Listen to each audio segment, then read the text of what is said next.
Hello बच्चों, आज का टॉपिक है मैट्रिक्स। मैट्रिक्स में पढ़ाने से पहले हम आपको कुछ चीजें बता दें जिसके बारे में आपको जानकारी होना आवश्यक है कि वो चीजें होती क्या हैं। सबसे पहले तो आप ये जान लीजिए कि रो क्या होता है। रो तो हॉरिजॉन्टली यदि हम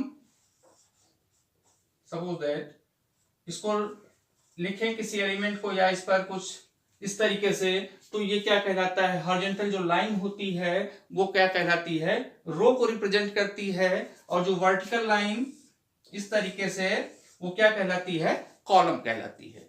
तो मैट्रिक्स में इसकी क्या जरूरत पड़ेगी, इसकी जरूरत यहां पड़ती है जैसे कोई एलिमेंट को हमको रिप्रेजेंट करना हो तो उसको जो रिप्रेजेंट करने का तरीका होता है उसमें सबसे पहले हम जो नंबर लिखते हैं वो किसको रिप्रेजेंट करता है, रो को।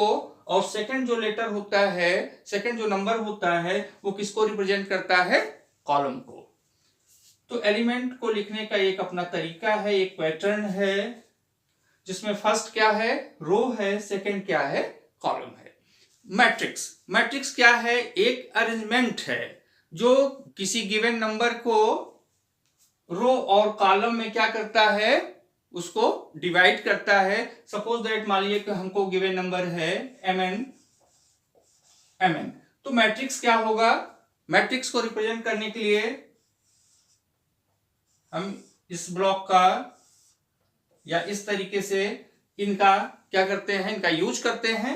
तो इसमें हम इसको कैसे रिप्रेजेंट करेंगे, ये मैट्रिक्स को कैसे डिफाइन करेंगे।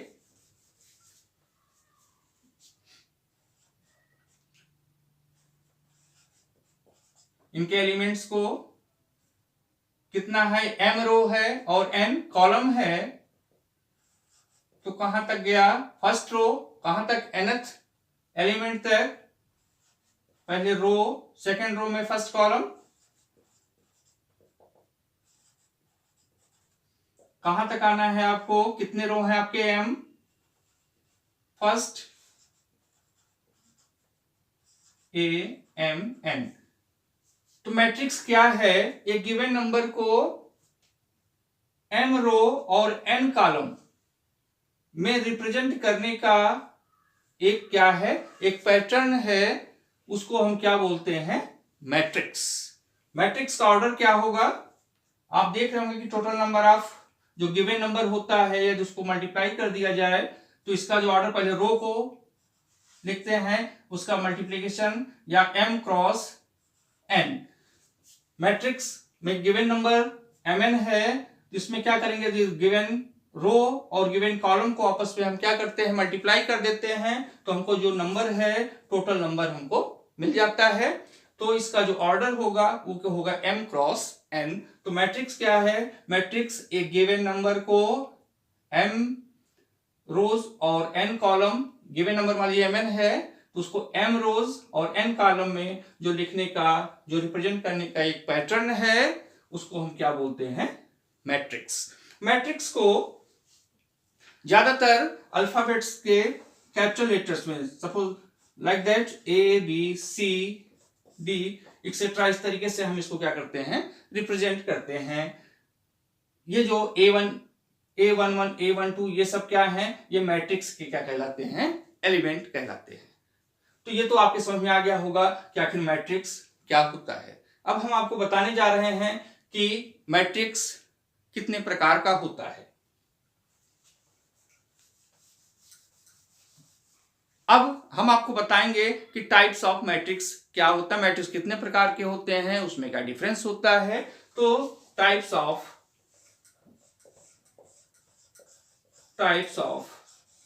मैट्रिक्स,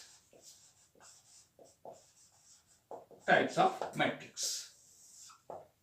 सबसे पहला मैट्रिक्स हम आपको बताते हैं हॉरिजॉन्टल मैट्रिक्स।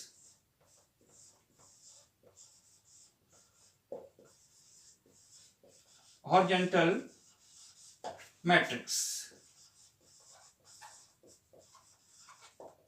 पहला क्या है, हॉरिजॉन्टल मैट्रिक्स। हॉरिजॉन्टल मैट्रिक्स किसको बोलेंगे कि उसमें जो नंबर ऑफ रो है वो लेस होता है नंबर ऑफ कॉलम से। इसकी जो खासियत है कि उसमें रो लेस होगा कॉलम से, तो ऐसे मैट्रिक्स को हम क्या बोलते हैं? Horizontal matrix. इसका एग्जांपल देखिए, रो कम है,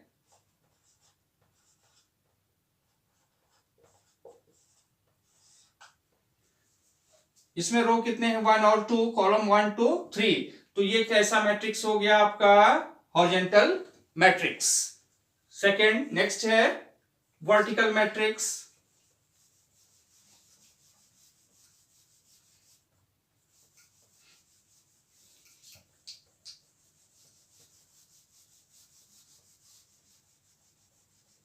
सेकंड है वर्टिकल मैट्रिक्स।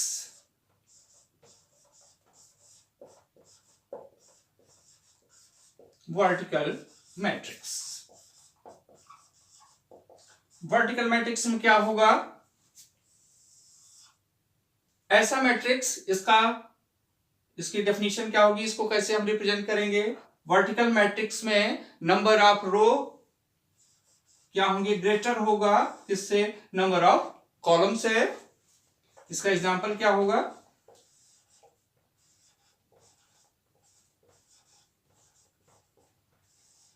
इसमें रो कितने हैं? 1 2 3, कॉलम 1 2, तो ये क्या कहलाएगा? Vertical matrix. इसमें नंबर ऑफ रो ग्रेटर होगा नंबर ऑफ कॉलम से। नेक्स्ट है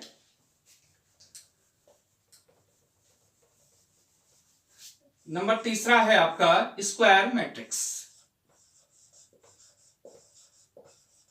स्क्वायर मैट्रिक्स,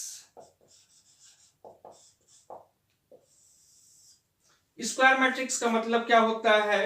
स्क्वायर में जिसमें number of row equal to number of column होते हैं, उसको हम कहते हैं स्क्वायर मैट्रिक्स। इसका एग्जांपल होगा,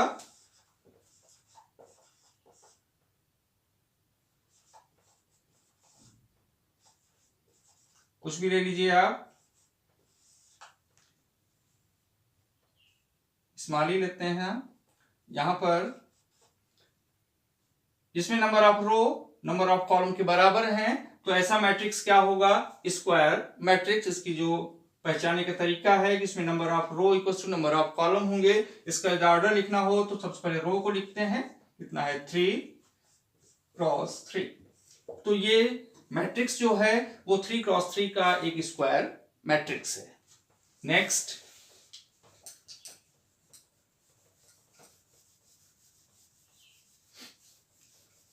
नेक्स्ट है row matrix. Row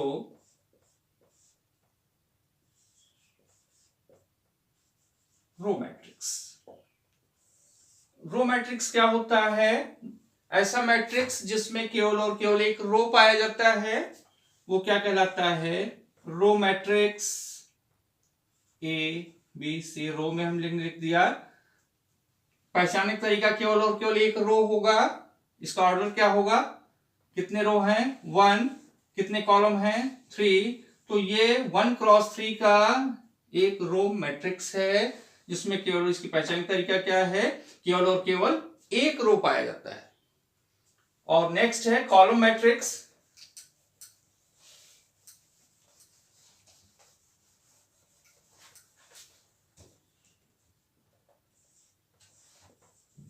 column matrix,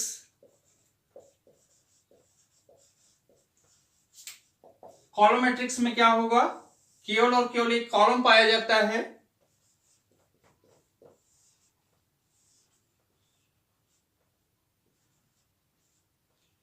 इसका ऑर्डर क्या होगा? कितने रो हैं? 3। कॉलम कितना है? 1। 3 क्रॉस 1 का एक कॉलम मैट्रिक्स है। कॉलम मैट्रिक्स की जो पहचान है, इसमें केवल और केवल कितने होंगे? एक कॉलम होगा। अब अगला है, नेक्स्ट है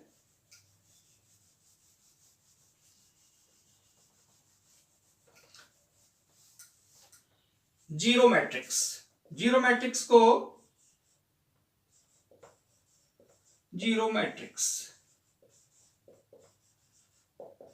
जीरो मैट्रिक्स को हम नल मैट्रिक्स भी बोलते हैं। और नल मैट्रिक्स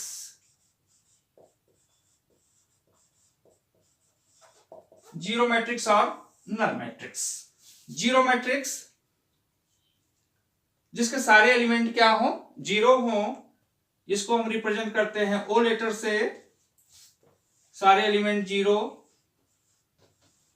तो ये क्या कहलाएगा आपका जीरो मैट्रिक्स और नल मैट्रिक्स। इसका ऑर्डर क्या होगा, रो कितना है 1 और कॉलम कितने हैं 3। तो एक एग्जांपल है, सारे एलिमेंट क्या होंगे, जीरो होंगे, तो ऐसा जो मैट्रिक्स होगा वो क्या कहलाएगा, जीरो मैट्रिक्स और नल मैट्रिक्स। अगला जो टाइप है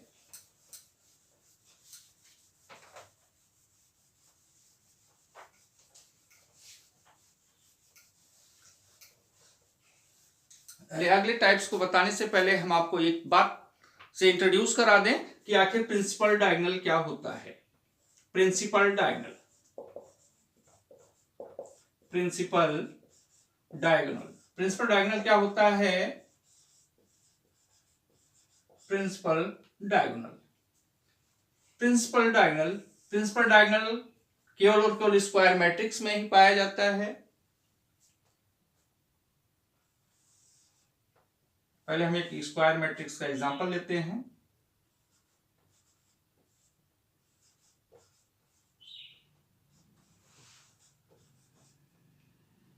ये इसमें दो डायगोनल्स बनेंगे, तो प्रिंसिपल डायगोनल को हम डिफाइन कैसे करेंगे कि अपर लेफ्ट कॉर्नर से लेकर लोअर राइट कॉर्नर को ये जो एलिमेंट्स मिला रहे हैं, जो रेखा, ये लाइन आपको दिख रही है, ये जो ब्लॉक, ये क्या कहलाता है आपका प्रिंसिपल डायगोनल। कहां से कहां तक होता है, अपर लेफ्ट कॉर्नर से लेकर राइट लोअर कॉर्नर, ये जो एलिमेंट्स हैं ये कहलाएंगे प्रिंसिपल डायगोनल के एलिमेंट, और ये जो आपको ब्लॉक दिख रहा है ये कहलाता है प्रिंसिपल डायगोनल।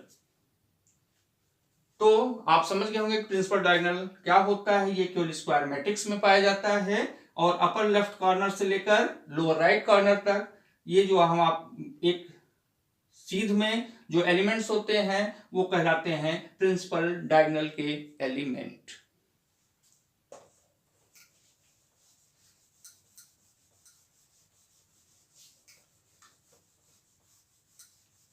अब नेक्स्ट है यूनिट मैट्रिक्स। यूनिट मैट्रिक्स और आइडेंटिटी मैट्रिक्स,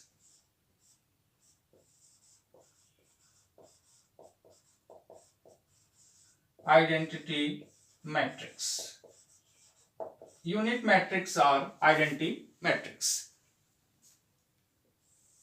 इसकी क्या खासियत होती है,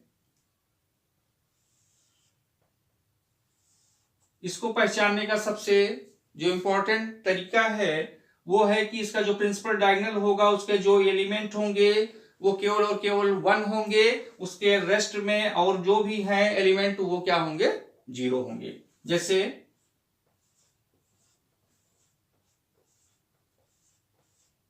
ये जो आपका डायगोनल दिख रहा है ये 1 है, तो ये क्या कहलाता है, यूनिट मैट्रिक्स। इसी को हम बोलते हैं आइडेंटिटी मैट्रिक्स। इसको आई से रिप्रेजेंट करते हैं आइडेंटिटी मैट्रिक्स को। इसके जो प्रिंसिपल डायगोनल के जो एलिमेंट होते हैं वो 1 होते हैं, और जो रेस्ट और सारे जो एलिमेंट हैं वो क्या होते हैं, 0 होते हैं। नेक्स्ट क्या है, नेक्स्ट मैट्रिक्स है डायगोनल मैट्रिक्स।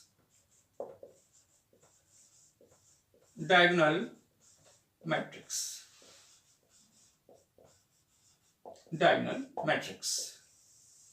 डायगोनल मैट्रिक्स की जो खासियत है कि अभी आपने देखा कि यूनिट मैट्रिक्स का जो प्रिंसिपल डायगोनल था उसके जो एलिमेंट थे वो 1 यूनिट थे, लेकिन यहां पर डायगोनल मैट्रिक्स में क्या होता है, इसके जो प्रिंसिपल डायगोनल के एलिमेंट होते हैं वो 1 2 3 कुछ भी डिफरेंट हो सकते हैं, और जो रेस्ट होंगे डायगोनल को छोड़कर रेस्ट जो एलिमेंट होंगे वो क्या होंगे, 0 होंगे। लेकिन 1 हो कोई जरूरी नहीं है, तो डायगोनल एलिमेंट का क्या होगा,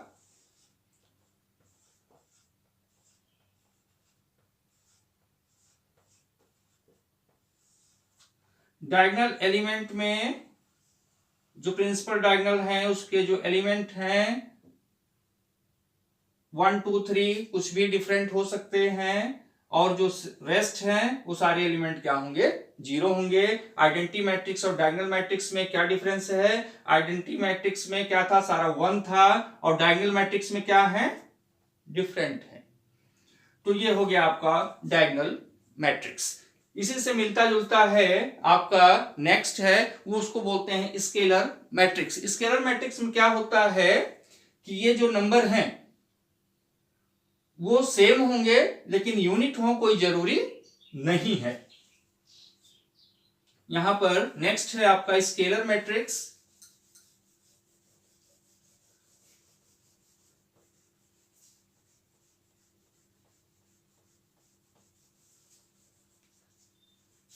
नेक्स्ट है scalar matrix. Scalar matrix, scalar matrix.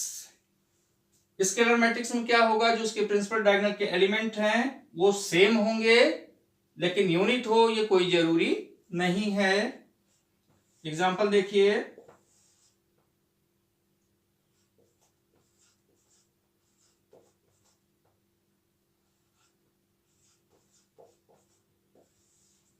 कुछ भी मान सकते हैं लेकिन सेम होगा, प्रिंसिपल डायगोनल के एलिमेंट सेम होंगे।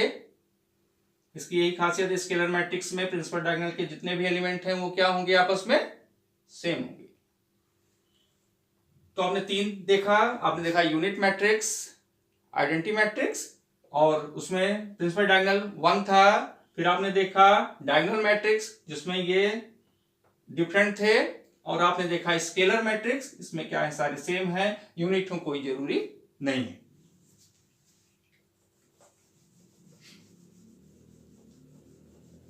नेक्स्ट है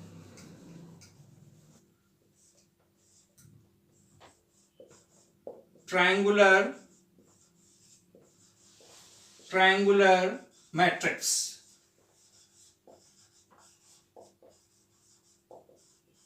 इसमें दो हैं, अपर ट्रायंगुलर मैट्रिक्स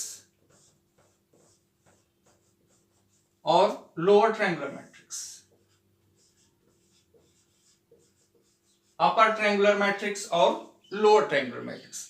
तो अपर ट्रायंगुलर मैट्रिक्स और लोअर ट्रायंगुलर मैट्रिक्स क्या होता है ये हम आपको बता रहे हैं।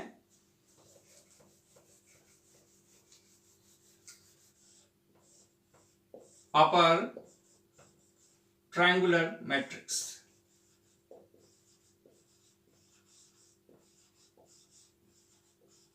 Triangular matrix.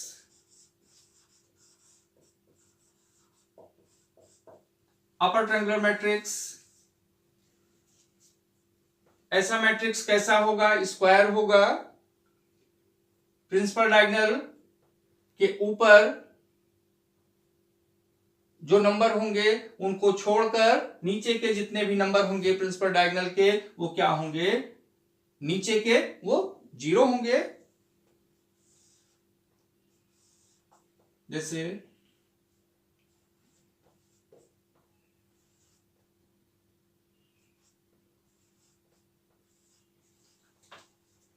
आप देख रहे होंगे ये आपका हो गया प्रिंसिपल डायगोनल, इसके नीचे के जितने भी एलिमेंट हैं वो जीरो हैं।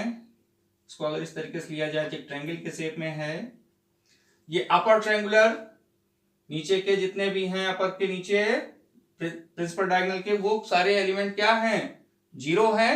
तो ये कहलाता है अपर ट्रायंगुलर मैट्रिक्स। लोअर में क्या होगा, लोअर में अपर साइड के जितने भी एलिमेंट हैं वो क्या होंगे, जीरो होंगे, और नीचे कोई नंबर होगा।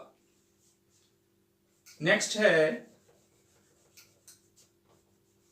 Lower triangular matrix. Next lower triangular matrix, example देखिए,